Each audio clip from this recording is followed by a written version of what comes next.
Yo, Chris, Liege Board Games. I'm leaving that in because I messed it up. Chris, Liege Games, let's do this. So, what do I have going on this week on crowdfunding? No backer kit yet, but we have Game Found. We have a little bit of Kickstarter and a little bit of everything else in between. As always, if you like this, thumb it, comment, let's go. What do you need to know in the last week of June as June comes to an end? There's at least one or two that I think are launching, and the rest are relatively confirmed. So, that's the big stuff. As always, if you like it, tell other people about it. I am your one-stop crowdfunding shop, most complete, most details that you're going to get on a week-by-week basis. If that's not enough for you, I got a little bit of other stuff coming out too, so let's do this.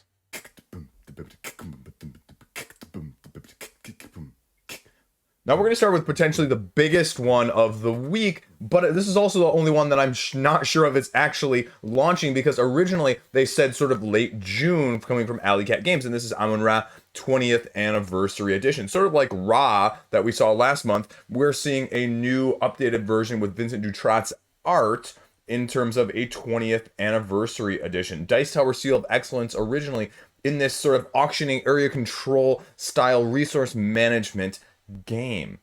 Now, what's new? Well, they're offering increased player count from 2 to 5 players, new art, as well as, I believe, 4 individual modules that are going to be at your disposal. The first one right here is the statue expansion. Now, miniatures, I'd pass, but miniatures that are going to be representing those statues that are going to be placed in the providences that if you control them in the beginning rounds, you're going to get a special bonus. Also, there's going to be a special asymmetric power usage during the auction phase as well, based on this module. Scrolling down here, then we have your next modular expansion, the Afterlife expansion, which is going to be offering a 4th different type of tile that you can buy. That is not only going to be able to be added to the base of your pyramid, but it's also going to give you potentially multipliers in terms of end game scoring or victory points as the game progresses. Now, we're missing the other 2 modular expansions here, but one is Pharaohs, meaning in the auction phase, if you overbid someone else, then you are going to be rewarded for overbidding based on how much you overbid in whatever providence it was that you did it. The last modular expansion here is Viziers, and Viziers are going to offer you a second thing in which you are going to be bidding for in this game, not only the provinces, but also the Viziers. And they're going to give you sort of a combination of which ones you want to go for, and they're going to have different abilities and different actions that are going to allow you to be utilized in the first place as well. And then they just give you a whole bunch of new stuff with deluxification, score markers, everything else in between. Sort of very similar to Ra in the sense that do you need a little bit of deluxification? Although with Ra, we didn't really get any new gameplay, and that's really where this comes in. And I'm looking at this going, okay, we have the statues right here with the miniatures. So I have to wonder if that's going to be bumping up the price point as well. Now they talk about them all here, but that's all that's on the page. So yeah, Dutrate's art is beautiful. I love the new stuff for the Quest for El Dorado. That game is now on my high want list because I want a new copy of how beautiful that game actually is for a great game. But I need more information, and I don't even know if this is launching next week. They may have pushed it back. I would assume that they would have announced that it would be launching, but lately we've seen a little bit of this, all of a sudden launch sort of thing, and all of a sudden just pop up out of nowhere. We'll see whether or not it comes to fruition or not, or if it gets pushed back to a later date, but that's first up there. Next up, we have an interesting one coming from Queen Games. And I say this because I'm a fan of the original one that this is sort of based off of Copenhagen, where you're drafting cards and sort of Tetris building, if you will. You're building, trying to complete rows, trying to complete columns, and then trying to complete specific squares on your board in order to achieve certain objectives.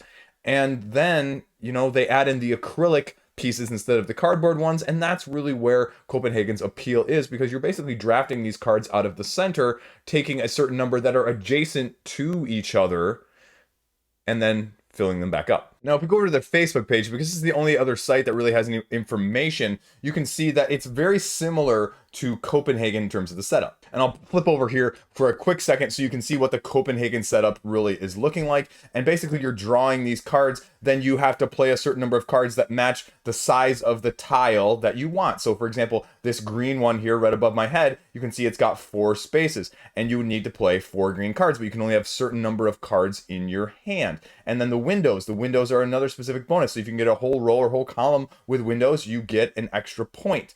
And now if we go back over to Helsinki here, you can see we're using very similar polyomino style of pieces, and we've got a very similar board set up here with cards around the outside, but they're linking of 2 on each side, and there are also pavilion shapes. And so again, you're going to be using those cards to buy or fit in pavilion shapes, but as you're moving your pieces, this is the different part right here, you can see very closely up there are a few meeples, and you advance it a certain number of spaces to your own choosing, 1 to 3 spaces. And depending on how far you then move it, you can take either the pavilion card to build the pavilion itself. You can either take the pavilion itself to build and then play the cards from your hand, or you can take the cards in order to build the pavilion later. And you have to be able to obviously slot it in, and I think the board slotting in is a little bit different than the Copenhagen, where it was literally just building from the bottom up, and it has to be touching and it has to be supported and that sort of thing. And so I think that aspect is a little bit different, but do you really need both? Is it just slightly more complicated in Copenhagen? Because I guess the argument that I haven't been able to get past with Copenhagen right now in my collection, and I've gone kind of back and forth about whether or not I want to keep it, is because is it a little too simple? I mean, it sometimes is relatively straightforward, and it's relatively, you just build as fast as you can. If you get lucky, great. If you don't, well, And I think there's a little bit more nuance, but I haven't been able to dive into it just because it hasn't had the appeal that I've necessarily liked. But this is, looking like it's an upgraded version of Copenhagen, essentially. And I would make the argument, do you need both? And if I have one, maybe I don't want the other, or maybe this is just a better price point to get in at. Now, with Queen, we haven't seen lately with a couple of their games a whole lot of reason necessarily to get in. The Queenies that were basically their Kickstarter exclusives have not been as present in their last couple campaigns, but more of the deluxeifications in terms of just the wooden components. And Queen really has, I believe, stopped selling at a higher distributor level, and so you can only get it from their website, which often tends to be considerably higher. So take it for what you will, but it is launching actually on the 27th. Next up on the 28th, we have a game called Splintered Lands. Now, this is a deck building. Now, if you took, The Walking Dead, essentially, and used that whole scenario, except minus all of the zombies, that's what I think of with this in terms of the post-apocalyptic nature that they're going for in this 2-player deck building head-to-head game, because you are managing, basically, you're a governor, you're a general, you're the leader of your survival squad, and you are going head-to-head against your opponent, and you are taking 3 of the different factions, you are combining them all into a big deck, and that's basically what you're doing, sort of like a la Marvel Legendary, if you will, at least in the vaguest sense of that. And then you're going to be drafting those cards, buying those cards, acquiring resources, and using your deck building strategy in order to beat your opponent. Now, it's a little bit more tactical than that, because you're going to be actually building or reinforcing your own enclave, your own base, essentially, and you're going to have to going out to venture to other places in order to find said deck building cards in the first place, essentially. You can see here, basically, with the playmat that they've established of where things are going to be going, how it's going to be already slightly different, though, than the other deck building games that you've seen, and especially you don't see a whole lot of deck building. You see a lot of deck construction, but not as many deck building games that are solely a 2-player count. So this should be interesting to see what they can actually do with this. And they say they've already got like 5 expansions planned in terms of extra factions and modifications and ramifications across the board of what you want to see and how you want to do it. So we'll kind of see what the price point ends up being, as well as how unique this is when it launches on the 28th. Next up, and you may have missed this one the first time around, I actually got a copy of it because I was super interested. This is Mini Express. Basically, this is supposed to be like a train game, like the train buying stocks, making tracks, going across the country style of game, only it's supposed to be able to be played in about 60 minutes. So it's supposed to be all of the great strengths and excitement of those games, but not making you play for 2 or 3 hours. And this is going to be the expansion. This is the Map Pack 1 of Taiwan and the United Kingdom. The first game is the United States. And it's just an expansion to a relatively well thought of game, but it didn't get a lot of critical praise or a lot of attention the first time around. I only know about it because, like I said, I got a copy of it. I played it several times and I did not like it, but I tried it because I always wanted to know, I always wanted to see if this was the type of thing that could get me into that style of game. And now I know. And so I think it's really interesting to see how many people are willing to do that. And that's a whole nother side video on, that sole topic. But it's really, really intriguing to see how your tastes evolve and how your tastes change and what you actually like, just like we do with food as we grow older, So that's really what I'm looking at from this aspect. I mean, it looks absolutely top notch.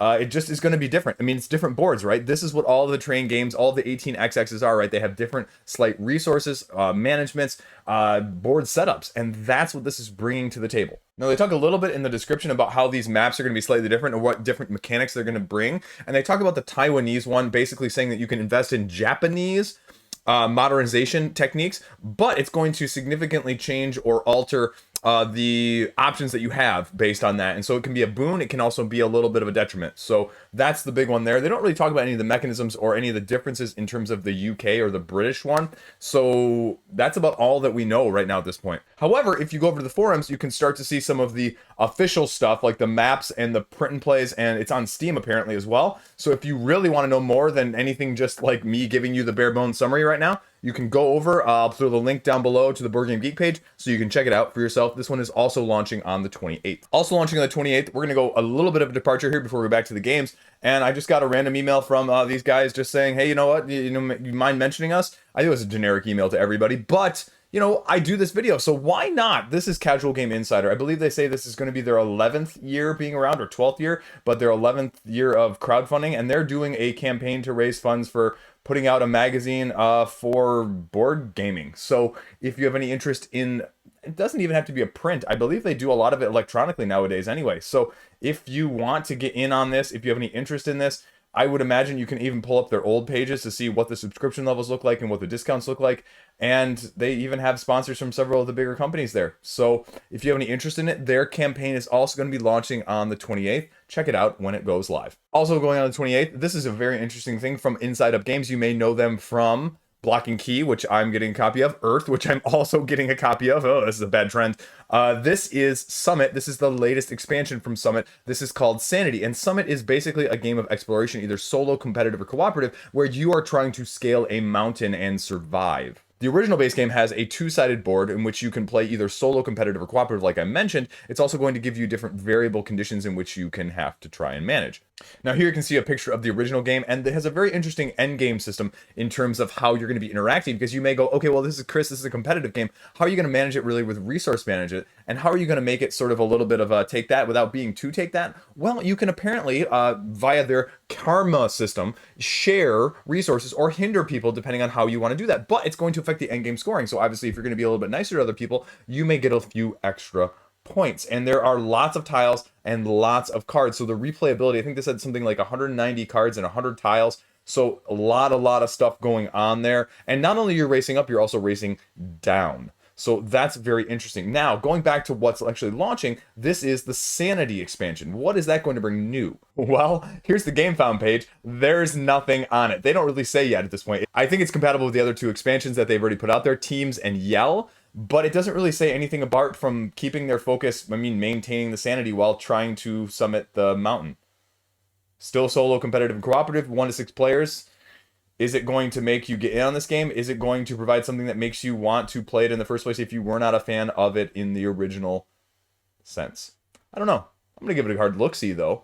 I really hadn't heard of it much before this, and, you know, Inside Up Games has got a little bit of street cred with me, so I will be giving this one a heavy look-see when it comes out on the 28th. Next up, we have launching on the 28th. This is Beyond Humanity Astrominers, which is a very interesting work dice placement game in terms of what you're going to be doing and how you're going to be managing resources, because you have 6-sided custom die that are going to be in your possession. You start with 7 of them, and you're going to be rolling them in order to gather resources and to determine what workers you have on a turn-by-turn, round-by-round basis. There are going to be 7 different resources, as well as 3 types of asteroids that you're going to be mining from. This has a little bit of set collection, a little bit of resource management, and some dice worker placement. That's about it. It's going to be coming to crowdfunding, and so we're going to see, and it's already done a Polish version, which has been successful on the crowdfunding campaign there, so it's already got a relatively good core and base, so you know it's not just a blind new game from that aspect, so that's a little bit encouraging already. And if you actually head over to the Board Game Geek page here, you can see that there's already a couple of videos up, so if you want to know a little bit more, you can see Roll for Crit actually has a full video playthrough of what this is going to look like and how heavy of a dice worker placement game this is. And if you're speaking German only, you can also get one too. So in case you're listening to me in English and want to listen to something in German, there you go. But this one is also launching on the 28th. Check it out when it goes live. Next up, we have Clash of Armies Medieval. And I thought 2-player deck builders head-to-head were going to be unique, but apparently we're going to have potentially 2 launching in the same week. This one definitely has a different vibe than the previous one in terms of the post-apocalyptic versus more of the medieval side of things. And the problem is there's not a whole lot of information, even though there are quite a few ratings, fair number for a game that hasn't launched yet on crowdfunding on Board Game Geek. So if you want to know a little bit more, you can kind of see it's 2-player, it's 30 minutes, it's head-to-head deck building with a common marketplace. There's 3 phases of the game per some of the other reviews, comments, and videos out there. and you're going to be basically attacking, fortifying in the first phase, buying in the second phase, and wrapping up in the third phase. The game plays until one person has taken 55 damage, so essentially you're just trying to do more damage to your opponent than you're taking in the first place. It previously failed to fund in 2020, so we'll see when it comes back around this time how it does and what's different and why you should be looking at it now. It got about 70% of its funding, $7,000 about $10,000 the first time around, so hopefully it does a little bit better, and we'll see when it launches on the 28th. Next up, we also have a game coming from Lionwing Studios. This is the story of Falticia, but it's going to be translated differently when it comes over to the English port. It's going to be known as Maid Saga, the story of Falticia, the complete edition, and Lionwing Publishing. I'm sorry, I messed that one up. And so what are you going to be doing this 1 to 6 player game that's going to take you about 40 minutes to play? Well, it's a card drafting game where you're going to try to become a Maid Knight? All girls Royal Academy? Okay. The problem is I don't really get a good sense of how to play the game based on the description, as well as the little description over on Board Game Geek for the original Japanese game. I mean, they talk about it being played over 3 years where you study at the academy. You're going to basically be trying to upgrade your stats, and at the conclusion, obviously, you need the most victory points that's going to be able to win. You're either drafting cards to be able to do actions, then choosing which classes to attend and improve your abilities, or skipping classes instead to, do extracurricular activities, because that's what you do with extracurricular activities, right? Extracurricular activities are always scheduled at the same time as classes. I mean, that makes a lot of sense. Anyway, core elements is something called applying for a provisional maid license, where you're getting it from the Professional Royal Maid Association, but you can't typically work as a maid if you don't have it, and you have a unique ability that's going to be activated after getting the license, so basically an upgrade. Okay, so does that make sense to you? I have no idea what to make of that. I have no idea the interest in a game like this, so if you have any interest, it's going to be launching on the 28th, and we'll see how it does from Lionwing. Last up, and this was supposed to launch last week, it got delayed a week, so hopefully it's going to be launching this week as well on the 28th. This is Drop Bears Survival Series Chapter 1, where these Australian outback dwelling drop bears, carnivorous bears, are chasing you down, and it's run and explore and hide and stay alive in terms of not being eaten. But if you do get eaten, well, it's only, respawn time, because it's based on how many people are eaten, whether or not you win or lose in this cooperative game. Can't tell if this is going to be miniatures, a little bit of meeples, a little bit of everything else in between. Hexagonal based grid modularity, I'm hoping.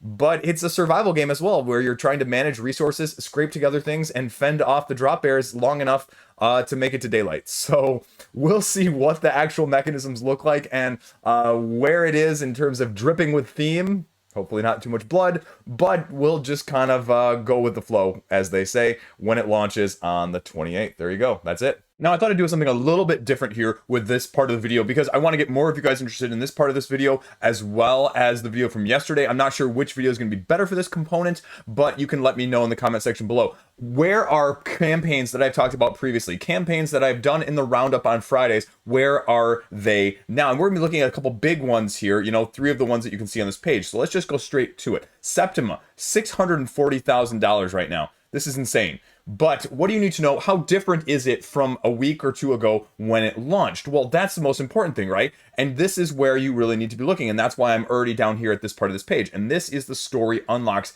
in this heavy Euro style worker placement game. Now, again, with this game, you need to know that it's shorter. It's not any less necessarily complex than the other games that Mindclash has put out. And with this, you're getting so far 4 witches, 2 omens, and 2 building tiles. Now that, always a question is, how significant is that? We talked about Cyberpunk yesterday, of how many Godzooks edge runners that they're offering, and you're never going to get to play with them. And, is too much of a good thing. Well, with this, there are only 16 witch tiles in the base game. So you're getting essentially a 25% increase in the amount of variability in the witches that you're going to be trying to recruit in your coven. And that's not insignificant, because you're able to recruit several of these witches each game. So that's going to offer a little bit of increased variability, increased replayability without increasing significant overhead. The 2 omen cards are a little bit different, because I'm not sure how you feel about those, because if you scroll up here, I actually find omen cards. That's actually part of the expansion. So that's a little bit less. Also, there's already 15 of them, and it's only 2 so far. So it's definitely less of a bonus from that aspect. The last part here is the building cards, or the building tiles. And there are 2 additional building tile variations. And why is that significant? That's actually the most significant, because there are only 3 building tiles here in the first place. At least if I'm reading that correctly. So that is actually a huge addition. But ultimately, do you still need to be backing it? The real question is not whether or not you're going to miss out on anything with Mind Clash's games. It's going to be you're going to get a better price and slightly sooner. That's really the issue. And if you're okay with getting it later and making sure it's for you, well, then skip this campaign altogether. You don't need it whatsoever. But if you have any interest, because again, none of this is Kickstarter exclusive. None of this down here you see is marked FOMO. It's no FOMO here, no FOMO here, no FOMO here. But you may lose a little bit of the deluxeification. So if deluxeification, that is really the best FOMO if you want this campaign right now. So that's where Septima is at. Next up, let's look at Skyrise. Skyrise, as I've already pulled down to this page, is doing 18 funding quests. Roxley has put out there basically funding goals, stretch goals, whatever you want to call them. But the only thing exclusive is this metal key and coin. Everything else essentially is just alternative sculpts, deluxeifications, non-gameplay again.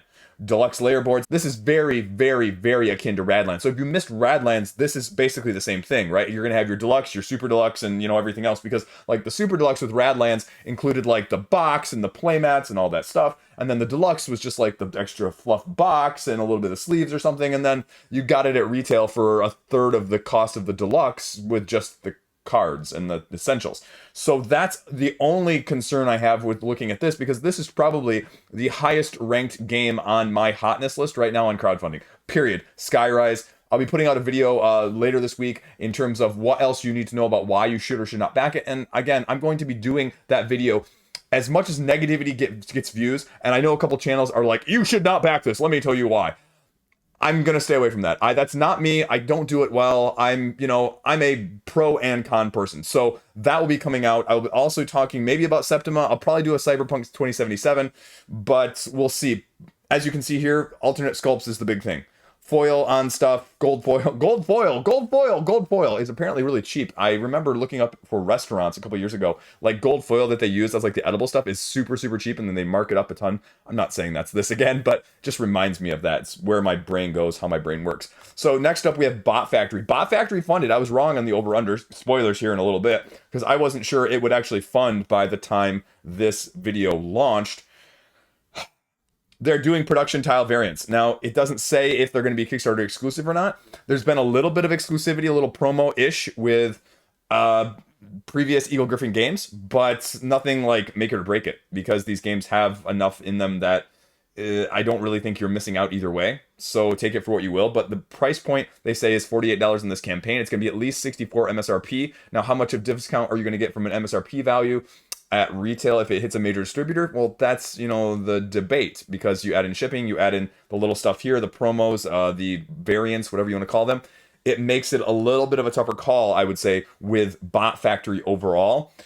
But that's just buyer beware, I guess, as well. How interested are you in these shorter, heavier games? Next up, we're going to talk about Bretwalda, because if you had this game breaking 200,000 euros by the time this video launched, like a week after, you won, because holy crap. Now, I would also make the argument, this is a side counterpoint, if you're looking for an innovative, different doing area control game, this over Cyberpunk 2077. I'll just put that out there right now. You can argue with me in the comments section. Where are things at? Why to back now? Let's see. What am I missing here? The stretch goals. The stretch goals, basically, they have added a little bit of Game Fund exclusive with the Bishops and the Berserkers here. And it's a set of miniatures. And then it's offering 2 of the little Berserkers, which are part of the expansion. Solo version, solo mode extended, a little bit more upgrades, a little bit fewer cards, a little bit more cards, metal coins, great, a little more cards. And then the Queens expansion, which doubles the amount of Queens, I think, that are in the base game to begin with. Again, more cards. So this one is one of the only ones here that you can see that actually has significant amount more gameplay content. So that might be more of the reason. But as you can see, compared to Cyberpunk 2077, which I talked about yesterday, their so far goals are mostly consolidated all in one basket, if you will. One egg basket edge runners. So how do you feel? A ton of one thing or extra of a little bit of everything? Personally, I know which side I'm on, but there you go. Last up, because this is worth noting, because I was really excited about this game until I saw the actual price point, and a ton of acrylic components. 250 as they're hyping there on both the first couple slides. But this just canceled. This just canceled. It had a 40,000 euro goal, and they were only at about 30,000 euros, even though they had about 13 weeks, 13 days left. They had 13 weeks. They shouldn't have canceled. But they decided that they were going to cancel and relaunch. Game Brewer is going to. So why is that? Well, they say they need a total of about 3,000 units produced in order to get the price that they needed for the acrylic pieces to actually make sense without compromising the color, they say. Otherwise, the color isn't going to match the scheme that they want to go for. So they canceled, they relaunched. They're going to come up maybe with a lower price, and we'll see what the difference is. And are they going to have more than one pledge level, more than one, deluxeification side of things? Do you need deluxe? Can you get it without deluxe? Can you still entice people without a deluxe to get it on crowdfunding? That aspect. And for comparison's sake, when it says that they needed 3,000 orders between, crowdfunding and retail and whatever else, they only had 277 backers. So 40,000 goal may have actually been somewhat real, but if you need 3,000 people, that's a ton more money than 40,000. So were they expecting to make that up through online distributors, online retailers? Where else was that coming from? Were they footing the rest of that bill themselves, to kind of make it ends meet? I have no idea. But this is going to be an interesting test point to see where this comes out in the future. This would be a great retail game along the lines of like Yinch Zers Czar, if you will. But we'll see. I'm a little disappointed. I'm a little relieved because now I don't even have to think about making a decision before the end of the month. So over-unders. Now we finally got to the good part that all of you guys ignore. But I'll talk about them anyway because I like doing it. Over-under here with Aeon's End was $350,000. I said the under pretty much across the board on all 4 picks this week. I was actually right on this one. But Bot Factory, I said over-under unfunded. Well, I was wrong there. Over-under on Skyrise at 300,000. I was wrong there. And over-under on Septima was 600,000. And I was wrong there. Look, 1 for 4. Awesome. There you go, right? Good old Liege screwing everything up. What else we got going on this week? Let's think. What can we do? You know what? Let's put Cyberpunk. Let's put Cyberpunk front and center. Does it break 500,000 in a week? Does it get another 160,000? If it launches another expansion or two, I would say it's probably going to. Maybe they'll have some deluxeifications as well, but we'll see what it sort of looks like in a week's difference because this is not a long campaign. In a week, it will only have less than a week left, so they're really going to bust out whatever they have in store very quickly and very shortly, so we'll see how that affects the total as well. You know what? Let's just go back to Septima. Let's make Septima number 2 because Septima is going to be ending by next week, which is crazy. This is a very, very short campaign. Does Septima break $850,000? I'm going to go yes this time. I'm going to go over. I'm going to say no on Cyberpunk in case that wasn't clear. And let's see what else we got going on here. Let's go back to Skyrise. Let's just stay with the same old players because there's not a lot coming out. There's not a whole lot that's going to be like super, super hyped. This is going to be done too, which is crazy that they both scheduled the exact same length campaign launching on the same day. So I wonder if there's collaboration there. I just wonder, like people behind the scenes, like these companies going, hey guys, I noticed you're launching this campaign on your day. How long are you guys going? We were thinking, we don't want to compete too much, but you guys want to, anyway, I'm just totally spitballing here. Let's go 500,000 on this one too. I'm going to go over. Let's go big or go home. Skyrise. There you go. Over. What else we got going on? I got nothing else this week. This is really a lull week. So let's just leave it there. I'm not going to rack my brain and try and come up with other stuff, and we'll just kind of see where it goes. So short and sweet. There we go. The over-unders. You don't have to listen to me babble about those and screw up my picks of the week, whatever it may be. So where are things at? I'm watching a couple things. Amazon just dropped Troppo, Troppo. It's this Outback Australian version. One of the main guys from The Expanse is playing a down-on-your-luck detective. I know you've heard it before, but it's a little bit different spin. And he partners up being a PI-ish, with a female main female character who just got released from prison. So definitely an interesting dynamic there. It's a little bit of a whodunit, but it's definitely a slow roll. It's gotten great reviews on Rotten Tomatoes. I think the rating right now is like 100%, but it's definitely flying under the radar from that aspect. I just finished Bad Guys Bile City, one of the K-dramas, which was sort of a interesting dynamic between, as most Korean dramas are, the dynamic between the cops who arrest people, but then also the prosecutors. And there always seems to be, not only is it just like a dynamic between like the good guys and the bad guys in a lot of the K-dramas, there's always this very strong tension of dynamics, even like head to head, like good guys, bad guys within the cops versus the prosecutors. Because they each have their own like significant power, and some of the guys can only do this, and then the cops can only do this, and the prosecutor can only do this, and good guys on one side, bad guys on another, and split between all of them are the other factions, the mayor and the head conglomerate. It's actually secretly running gangs, and then all of that stuff. And it's actually a relatively good show. A couple of the main characters get killed off, so it's one of those shows. So you're not exactly always going to get what you think, but it's also done, and it was a relatively good show. At times I got a little bored of it, but I always went back to it and I finished it. It was about 16 episodes. So the other one, The Old Man, recently just dropped on FX. It's also on Hulu. It's starring Jeff Bridges, where he's basically like this super secret agent CIA guy who's playing himself, at least in terms of like his age.